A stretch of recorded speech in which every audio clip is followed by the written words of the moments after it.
పాకం అగరంపల్లి కూడలినందు నూతనముగా కాణిపాకు గంగమ్మ పేరుతో 3 అడుగుల పంచలోకం శిరస్సును ఆవిష్కరిస్తున్నాము.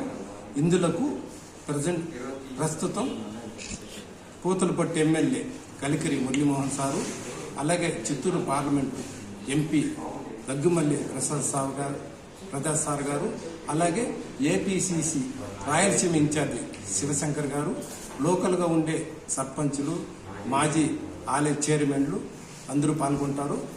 దీని ఉద్దేశము చిత్తూరులో మారిగా కాణిపాకులు ప్రతి సంవత్సరం గంగ జాతర జరగాలని 24, 25 ఈ నెల 24, 25 తేదీలు జరుగుతుంది.